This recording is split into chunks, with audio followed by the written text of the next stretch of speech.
பெண்களுக்கான இலவச இருதய மருத்துவ ஆலோசனை முகாம் ஆகஸ்ட் 2 வரை கோவை KMCH மருத்துவமனையில் நடைபெறுகிறது. முன்பதிவிற்கு 8754488758. தாவேக அதிமுக கூட்டணியா அப்படின்ற கேள்விக்கு காலம் கனிந்து நல்லது நடக்கும் என எதிர்பார்க்கிறோம், காலம் கனிந்து வரும் என எதிர்பார்க்கிறோம் அப்படின்னு அதிமுக பொதுச் செயலாளர் EPS தெரிவித்திருப்பதை முக்கிய செய்தியாக பார்த்து வருகிறோம். தொடர்ந்து இது பற்றிய பார்வைகளை பதிவு செய்வதற்காக மூத்த பத்திரிகையாளர் திரு கோலகல சீனிவாசன் நம்மோடு இணைந்திருக்கிறார். சார் வணக்கம். தாவேக கூட்டணிக்கு வரும் என நம்புகிறார் EPS, எப்படி பாக்குறீங்க? காலம் கனியும் அப்படின்னு சொல்றாரு.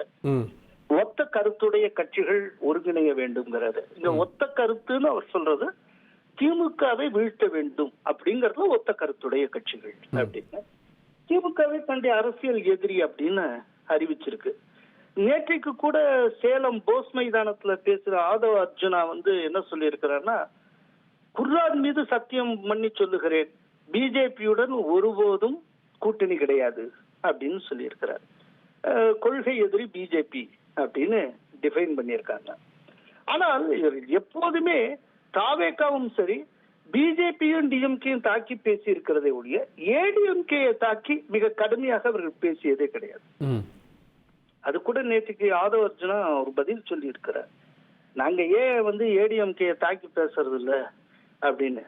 ஏன்னா திமுகவை மிக கடுமையாக எம்ஜிஆர் எதிர்த்தார். அதே வழியில நாங்க திமுகவை எதிர்க்கிறோம். என் வாழ்நாளில் எப்போதும் பிஜேபியுடன் கூட்டணி வைக்க மாட்டேன் என்று சொன்னவர் ஜெயலலிதா. அதே பாடியில நாங்க பிஜேபியும் எதிர்க்கிறோம்.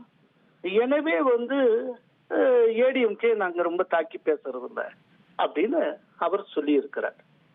இப்போ இதுல ஒரே ஒரு விஷயம் அல்ல, ஹரி ஒண்ணு கேட்டிருக்காரு. என்னன்னா, பிஜேபியுடன் கூட்டணி வைத்திருக்கிற கட்சிகளுடன் கூட்டணி கிடையாதுன்னு தாவேகா சொல்லியிருக்கேன் அப்படின்னு. அந்த விதமா தாவேகா சொன்னது மாதிரி எனக்கு தெரியல. பிஜேபியுடன் கூட்டணி இல்லைன்னு சொல்லியிருக்காங்க. பிஜேபியுடன் கூட்டணி வைத்திருக்கிற கட்சிகளோடு கூட்டணி கிடையாது அப்படிங்கிற மாதிரிலாம் அவங்க சொன்னதா எனக்கு தெரியல. இல்ல அத திரு ராஜ்மோகன் தெளிவுபடுத்தினாரு. பிஜேபியோட தொடர்புல இருக்கக்கூடிய யாரோடும் நாங்க சேர மாட்டோம்னு தெளிவுபடுத்தினார். இல்ல அது அதாவது எப்படி அப்படின்னா, இப்ப ஆதவ அர்ஜுன் அதே போல இப்போ இங்க ஏடிஎம்கேட சுப்ரீமோ யாரு? எடப்பாடி. எடப்பாடியார் காலம் கடிந்தால் பார்ப்போம்னு சொல்றாரு.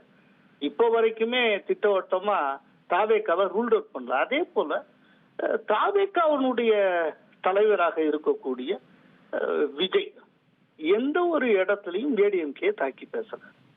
இப்போ அதனால உடனே அலையன்ஸ் வந்துரும் அப்படின்னு நான் சொல்ல வரல. ஆனா இதுல ஒரு சின்ன லூப் ஹோல் இருக்கு. அதை நம்ம புரிஞ்சுக்கணுங்கிறது தான் இவ்வளவு சொல்றேன். இப்ப டிடிவி தினகரன் என்ன சொல்றாரு, நாங்க என்டிஏல தான் இருக்கோம், அதிமுக ஒன்னும் கூட்டணி இல்ல அப்படிங்கிறாருல. அதே போல நாங்க என்டிஏல கூட்டணியா இல்ல, ஆனா ஏடிஎம்கேவுடன் அலையன்ஸ் வச்சிருக்கோம்னு தாவேகா எதிர்காலத்தை சொல்லக்கூடாதா? சொல்ல முடியாதுன்னு நினைக்கிறீங்களா? அரசியல ஸ்கோப் இல்லையா? இப்போ ஒரு உதாரணத்துக்கு சொல்றேன். இந்தி கூட்டணியை எடுத்துக்கோங்க. எல்லா கட்சிகளும் அந்த கூட்டணியில இருக்கு. இருக்கிற கட்சிகள் எல்லாம் ஒரே கூட்டணியில இருக்கு. கேரளால அவங்க எழுத்து போட்டிட்டு இருக்காங்க, காங்கிரஸும் கம்யூனிஸ்டும். அதே ரெண்டு கட்சி அதே டயத்துல மேற்கு வங்கத்துல ஒரே கூட்டணியில இருந்தும் அவங்க ஃபைட் பண்றாங்க. அங்க மம்தாவை எழுத்து, ஆனா மம்தாவும் இந்திய கூட்டணியில இருக்கிறாங்க. இப்ப இந்த மாதிரி விஷயங்களை ரொம்ப சகஜமா நம்ம எடுத்துக்கிறோம். அப்படிங்கிறப்ப ஏன் இப்படி ஒண்ணு அமைய முடியாது? இல்ல அமையல. வீழ்த்த வேண்டும். அதாவது இதுல பிரையாரிட்டி தான் சார். திமுகவை வீழ்த்தி ஆகணுங்கிறதுல ஹையஸ்ட் ப்ரையாரிட்டி எல்லாரும் கொடுத்தால் ஏதோ ஒரு காரணத்தை சொல்லி எப்படியோ அகாமடேட் ஆகலாம். ஆனா நாங்க எப்பவுமே பாஜகவோட கூட்டணி கிடையாது அப்படின்றத தொடர்ந்து சொல்றாங்க சார். நான் தான் அதான் சொல்றேனே, அதிமுகவோட அப்படி காம்ப்ரமைஸ் பண்ணிக்குவாங்களா? பாஜக இன்க்ளூசிவ் அப்படின்னு சொல்லிட்டு உள்ள போவாங்களா? இல்ல, நான் என்ன சொல்றேன்னா, நாங்க பாஜகவோட கூட்டணியே கிடையாது, ஏடிஎம்கேட தான் கூட்டணி. இப்ப டிடிவி தினகரன் சொல்றாரு, அதுதான் உதாரணம் சொல்றேன். நாங்க என்டிஏல தான் இருக்கோம், ஏடிஎம்கேட கூட்டணி அப்படிங்கிறோம்ல.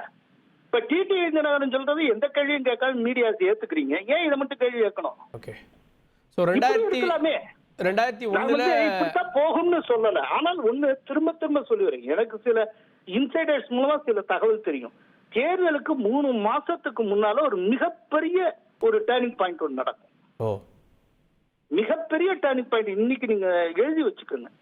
நான் இதை முதல் தடவையா தந்தி டிவிக்கு ஒரு வெகுஜன ஜனவரி மாதம் இதை எதிர்பார்க்கலாம். ஒரு பெரிய டர்னிங் காத்திருக்கு, பெரிய டர்னிங் பாயிண்ட் இருக்கும்.